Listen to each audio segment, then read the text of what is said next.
Hello, everyone, and welcome to a brand new thing that I want to do on my channel. This is basically going to be a series where I basically just go without a net, just no script, no notes, nothing, right after I watch something. Like, I'm talking minutes after I watch something. And today it's going to be Back to the Future. Today, we're going to start episode 1 of Right Off the Watch. So, Back to the Future.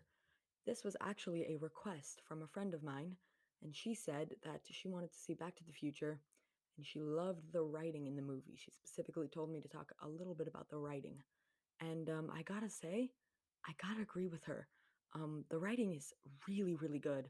I like the emphasis on clocks because obviously it's a time travel movie. You gotta have some sort of emphasis on clocks.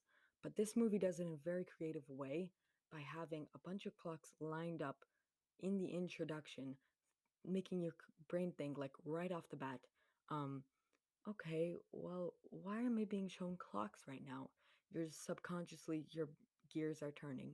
I think that was a really, really good idea. And especially because it fits within the character of Doc, because, he's a mad scientist. Of course, he's going to go all out on something. Uh, Doc was a really entertaining character to watch. Every single one of his expressions was just a meme. Like, every single one. Um, at the last time where he's cheering because Marty has finally made it, um, to the very last, the whole thing where it's the objective, because every movie, 80s movie, had like one singular objective. But once the objective is complete, which is getting Marty home, he has like the most funny face I have ever freaking seen in my life. Oh my God. It's just priceless. I love, love, love him. He was just such a great actor, honestly. I don't know the actor, but I probably should have looked it up, but nope, too lazy. I don't know. I don't know. He was just good. Okay, that's all that needs to be said. Marty was really, really fun to watch as well. I think Doc was probably a little bit of a show stealer, but Marty definitely holds his own because he has just such this 80s flair. I feel like he embodies the 80s. He's just such a great character, such great lines, such great face expressions. As for the rest of the cast, I thought they were decent enough. Lorraine was decent enough. George McFly was decent enough. I think maybe they went a little bit overboard with those interpretations. Like, we really didn't need Lorraine to be that bad. I think maybe if they had just kept it at she's an alcoholic, not also that she smokes, because that was a little weird. I think maybe that scene in the car goes on for way too long.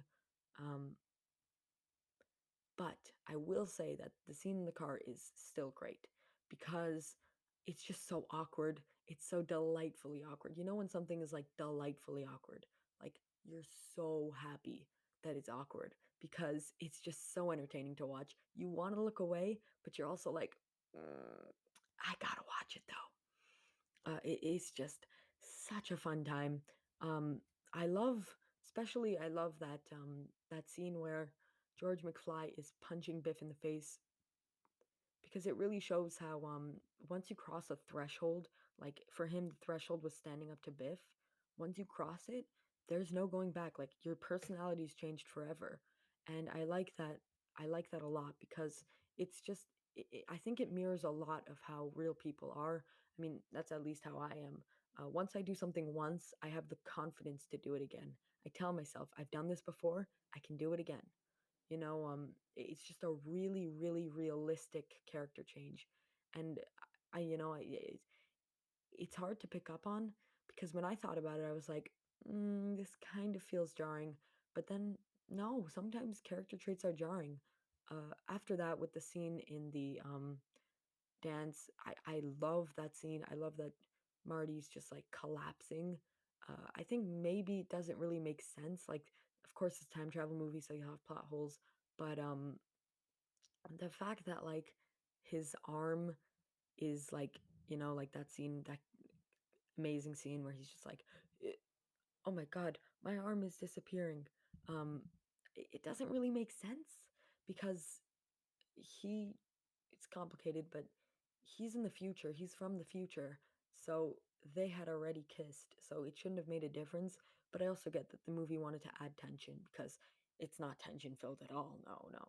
It's not like there's scenes with like going back to the future, going to the past, where a main character literally dies in like what 20 minutes of the movie, I think it was.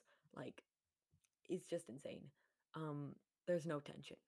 But my favorite scene, I mean, it has to be when Marty is, showing the 50s people what 80s music sounds like.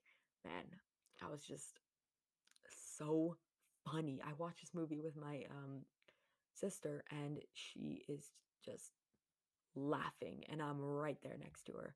It was such a funny scene. I mean, I personally loved it.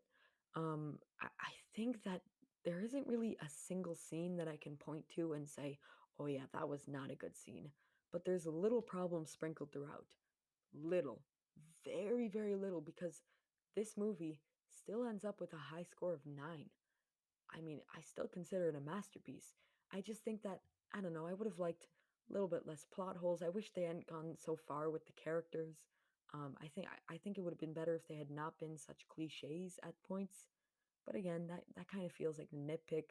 And honestly, it doesn't excuse from all the amazing things in this movie.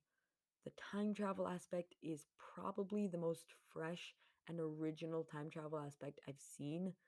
Getting back to the future, pretty interesting when you're going from the 80s to the 50s, especially someone who's never even lived in the 90s, you know? So, like, that was a really nice contrast because I got to see what the 80s were like and what the 50s were like. So, that was probably my first introduction to 80s and 50s culture. Um, I do have a lot of nostalgia for this movie. I would love if more people talked about it, but I really love it. If you guys want to join in and have even more reviews like this, I'm going to be taking suggestions in the comments. Same goes for fast film reviews, but I'd like to be doing more of these ones because, well, one, I think it's just such a fun video.